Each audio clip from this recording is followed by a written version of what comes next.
This morning it comes from Mark 8, verses 31 through 38. This is the time in the gospel where things turn. And you'll sense that turning just in the way Jesus is speaking to the crowd. Then Jesus began to teach them that the Son of Humanity must undergo great suffering and be rejected by the elders, the chief priests, and the scribes, and be killed. And after 3 days, rise again. He said all this quite openly. And Peter took him aside and began to rebuke him. But turning and looking at his disciples, Jesus rebuked Peter and said, "Get behind me, Satan. For you are setting your mind not on divine things, but on human things."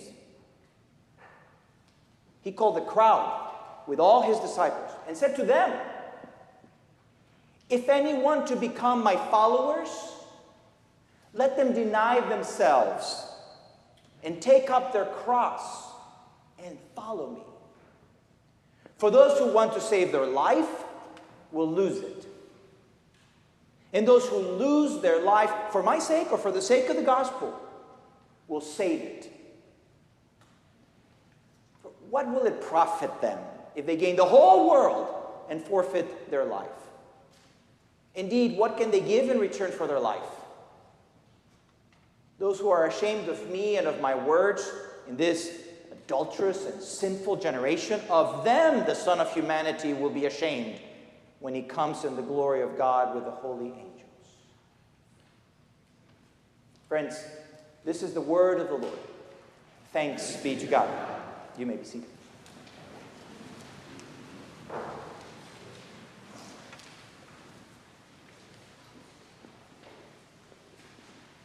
We see so many warning labels all around us. I wonder if we even are aware of them anymore. You unpack just about any electronics, and there will be plastic bags in which the stuff comes in, and there's warnings from them about them being a hazard and could lead to asphyxiation. You go through the drive-thru to get coffee, and there's a warning about your coffee possibly being scalding hot. You watch about any new medication television commercial, and the warning of possible side effects is probably longer than the list of benefits that it will bring. If you happen to use tobacco, there are dire warnings about cancer and death. It's every day, often several times a day. We encounter these severe warnings trying to tell us that if we're not careful, we'll get hurt. But we either become numb to them or we scoff at them. Because somehow we think, well, yeah, but that won't happen to me. I wonder if we've ever really reflected on the warning label we just read on our gospel passage this morning. That warning was pretty straightforward, as straightforward a thing as Jesus says. The passage says, Jesus called the crowd and his disciples and said to them, "If any want to become my followers, let them deny themselves and take up their cross and follow me. For those who want to save their life will lose it. And those who lose their life for my sake and for the sake of the gospel will save it." It's definitely not the kind of marketing material you put on a glossy pamphlet to bring in new followers. But it was a very upfront statement of what this new teacher was about and what he was asking those who followed him. And as I mentioned, it is a turning point in the gospel. The warning could be softened.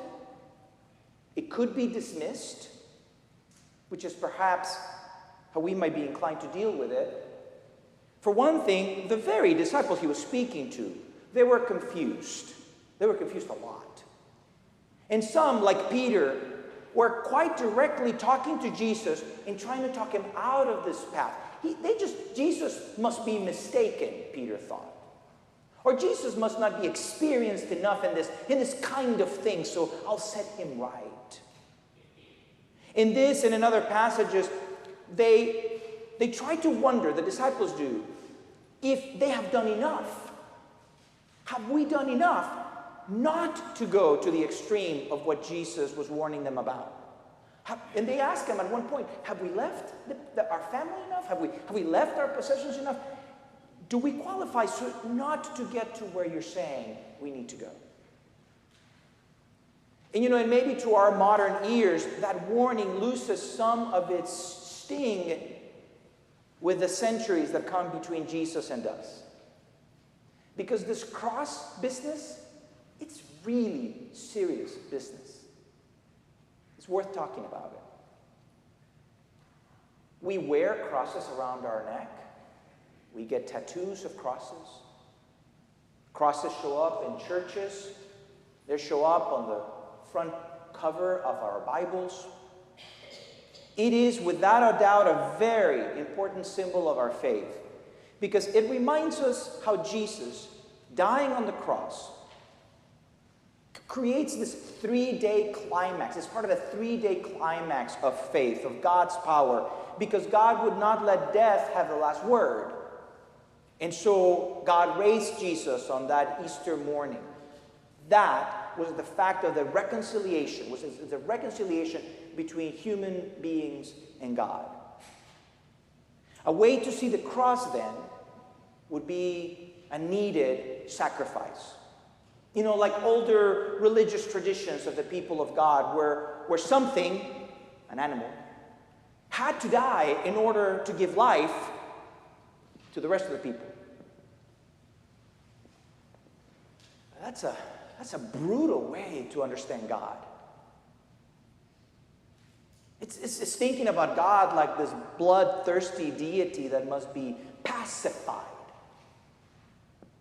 And if we saw it in this way, then what Jesus would be saying perhaps is that we ourselves needed to be ready to die for somebody else, for their sins or for something else, in order to appease this deity. If I were to paraphrase what Jesus said, maybe injecting some modern language, I wonder if it might bring up some other possibilities of seeing the same passage. Jesus called the crowd and the disciples. Jesus called the crowd with his disciples and said to them, "If anyone to become my followers, let them put others before themselves and take up their prison jumpsuit and follow me to death row. For those who want to control their future will lose it. And those who are willing to give up control of their life for my sake and for the sake of the gospel will truly live." I don't think I can even begin to capture the stigma of the cross. A prison jumpsuit in death row doesn't even come close, but it's an effort. The cross was brutal. It was a sadistic tool of an empire to punish those who were considered enemies of the state. If any of you have watched The Handmaid's Tale, think about the handmaids walking past the people who had been executed. This is definitely a government's message, to be clear. You don't want to cross us. In the time of Jesus, while other nations certainly used it, the Romans were known for their use of the cross as a way to put down rebellions, to eliminate insurgents. But the cross was meant only for the people at the bottom of society. I was reading in this resource, and I'll read you a quote. They write, "Normally, Roman citizens, and in particular members of the upper class, were safe from the possibility of crucifixion, no matter what their crimes. Death on the cross was generally limited to foreigners and people of the lower class, particularly slaves.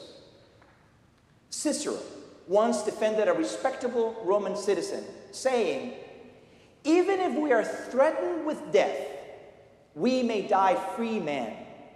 But the very word cross should be far removed. The very mention is unworthy of a Roman citizen and a free man. Romans used crucifixion to bring mutinous troops under control, to break the will of conquered peoples, and to wear down rebellious cities under siege. Dangerous and violent robbers could be crucified. For Jews, the person crucified was understood to be accursed by God. And so by connecting following him with carrying the cross, Jesus was using words not for polite company, to shock the people into realizing that they were on the wrong side of history if they didn't see things from God's perspective. In fact, he was saying, if you follow me, you will be counted among the mutinous, the rebellious, the enslaved, and the expendable. He was a marketing genius, wasn't he? If you follow me, that's who will be surrounding us.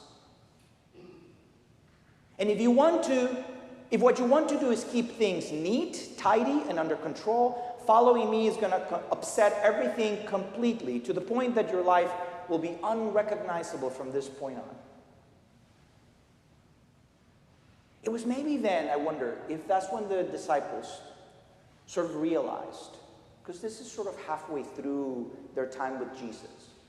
And I wonder if they sort of started looking around and said, wait a minute, since we've been with him, we've only been around the sick and the forgotten and the maligned and the scapegoats of society. There's a new book out.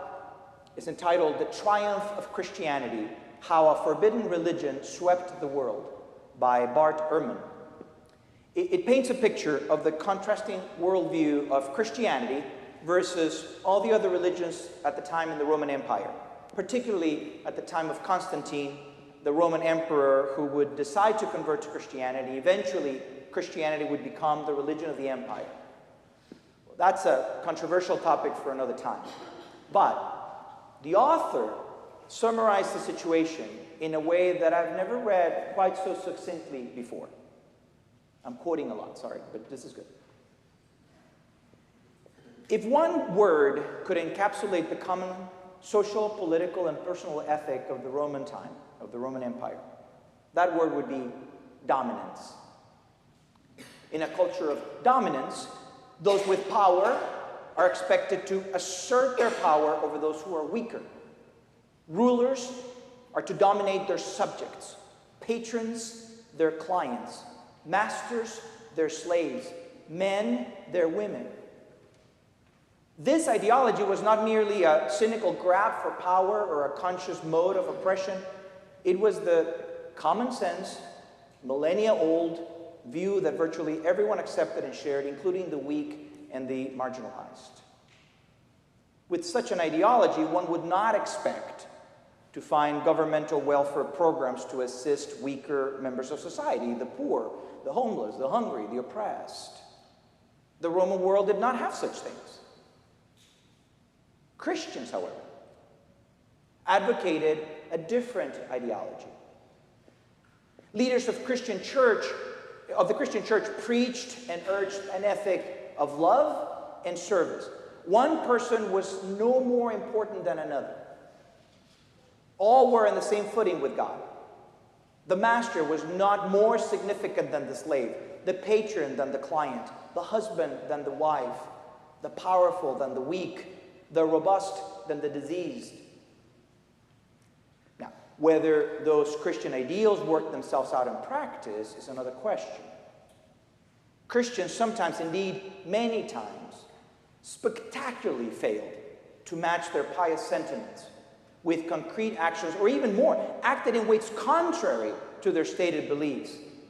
But their ideals were nonetheless ensconced in tradition, widely and publicly proclaimed by the leaders of the movement, in ways not extensively found elsewhere in Roman society. So whether we've done it right or not, Jesus has called us to follow him, to join Jesus in turning the expectations of power upside down, in living out a sense of empathy and companionship which will put us in the crosshairs of the powerful. And if you are among the powerful, then it means questioning and turning away from that power and that privilege. To serve with no regard to the social capital we'll be relinquishing, or the judgmental looks we'll get, or the talk behind our backs, or we're a bunch of weirdos. Taking up one's cross is a commitment to be with Jesus where Jesus is. To risk the shame which society will pile up on us because we dared to love and embrace one another. And it's not like we can be Christians on the weekend and Romans for the rest of the week. So in Lent, we walk towards that cross, that scary, frightening cross. Turns our stomach.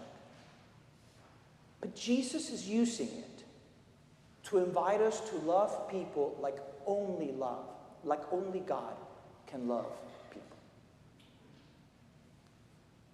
Friends, thanks be to God for God's word for us.